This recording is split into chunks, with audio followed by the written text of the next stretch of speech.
Prezadas irmãs, louvado seja nosso Senhor Jesus Cristo, para sempre seja louvado em nossa Mãe Maria Santíssima. O rei Ezequias foi um dos poucos reis justos do reino de Judá. Ele era filho de um rei ímpio, o rei Acaz. E Ezequias ficou doente e recebeu do profeta Isaías a mensagem de que ele iria morrer. Não se recuperaria daquela doença. Naquela época, o que acontecia após a morte era pouco conhecido. Pensava-se que os bons e os maus ficavam no lugar de repouso misturados, chamado Sheol. Então a morte era uma coisa triste, muito mais do que para nós.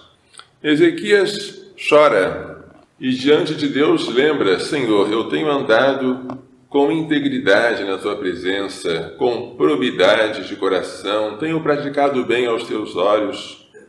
E o Senhor então ouve a prece de Ezequias e lhe diz, por meio do profeta Isaías, que ele vai receber mais 15 anos de sobrevida. O salmo que vem em seguida é a oração de agradecimento de Ezequias por ter sido salvo da morte. Mas aquilo que Ezequias pediu é muito pouco. 15 anos de vida não nos satisfazem. O que nos satisfaz é a vida eterna.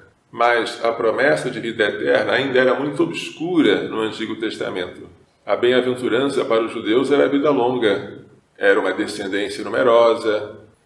Hoje nós que temos a revelação clara da vida eterna, não devemos fazer da vida longa o nosso principal pedido. Se nós vivermos pouco aqui na Terra, mas vivermos amando a Deus intensamente, ótimo.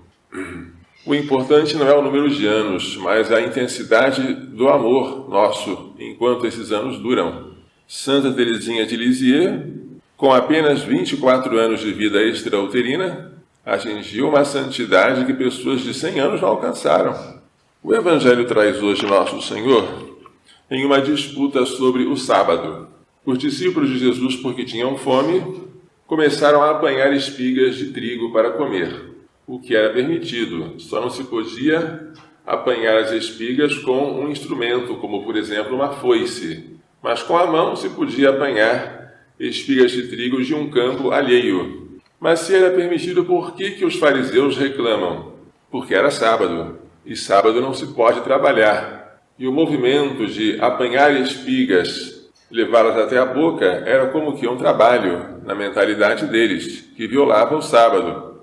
Então Jesus dá dois exemplos. Davi, quando com os seus homens tinha fome e se aproximou até o sacerdote onde estava a Arca da Aliança, pedindo o que comer, o sacerdote disse: não temos nada para comer, a não ser os pães da proposição.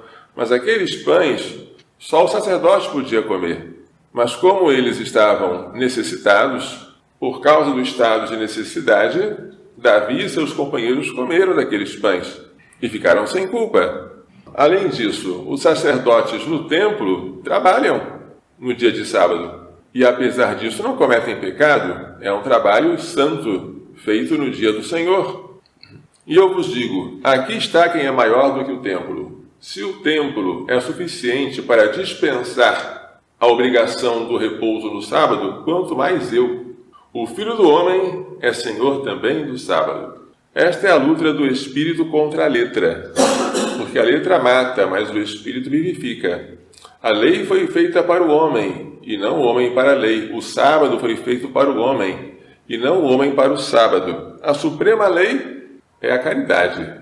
O amor a Deus e ao próximo. A Deus sobre todas as coisas e ao próximo por amor de Deus.